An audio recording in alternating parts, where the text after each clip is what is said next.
यह कहानी उस छोटे शहर की है जहां लोग हमेशा से परंपराओं और अंधविश्वासों में विश्वास रखते थे।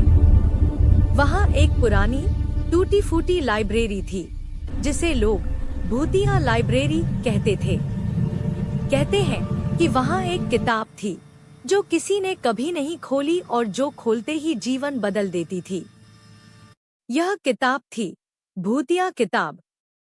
अमन नाम का एक युवक था जो अंधविश्वास और भूत प्रेत में विश्वास नहीं रखता था। एक दिन उसने शहर की लाइब्रेरी का दौरा किया। किताबों की धूल, पुराने शेल्फ और अजीब सी खुशबू ने उसे भीतर खींच लिया। तभी उसकी नजर उस किताब पर पड़ी। यह किताब काले चमड़े में थी जिसके ऊपर लाल रंग से अजीब निशान बने हुए थे। किताब खोलते ही अजीब ठंडी हवा चली और लाइब्रेरी की लाइट झपकने लगी। अमन ने सोचा ये सब तो सिर्फ डराने के लिए है, लेकिन जैसे ही उसने पहली पंक्ति पढ़ी उसे महसूस हुआ कि शब्द धीरे धीरे कमरे में गूंजने लगे। किताब में लिखी हर कहानी सच होती चली गई।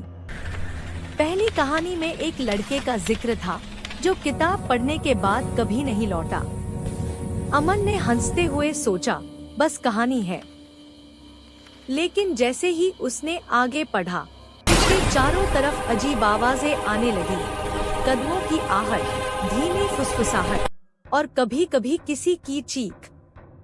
अगली कहानी में लिखा था कि जो भी इस किताब को पढ़ेगा उसका अतीत और भविष्य किताब में दर्ज हो जाएगा। अमन की धड़कन तेज हो गई।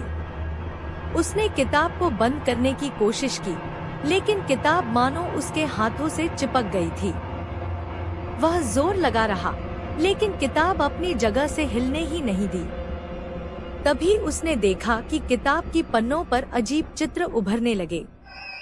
चेहरे, आंखें और हाथ, जैसे किताब में जिंदा आत्माएं उसकी ओर देख रही हों। अमन ने चीख मारकर किताब फेंकने की कोशिश की, पर किताब फर्श पर गिरते ही धीरे धीरे हवा में तैरने लगी। पन्ने अपने आप पलटने लगे और एक आवाज धीरे से बोलने लगी, तुमने मुझे बुलाया है। अमन डर के मारे कांपने लगा। उसके चारों ओर छाया जैसी आकृतियां बन रही थी।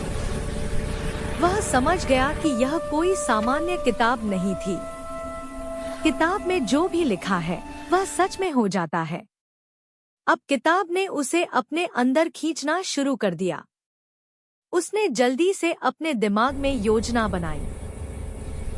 किताब की शक्ति को मात देने के लिए उसने एक मंत्र याद किया जो उसे उसके दादाजी ने बताया था। उसने मन ही मन कहा, अंधेरा मेरा मालिक नहीं, रोशनी हमेशा जीतेगी। जैसे ही उसने यह कहा, आवाजें बंद हो गई और किताब अचानक फर्श पर गिर गई। अमन ने सांस ली। अमन ने किताब को उठाया और उसे लाइब्रेरी के सबसे गहरे कोने में डाल दिया ताकि कोई और इसका शिकार न बने।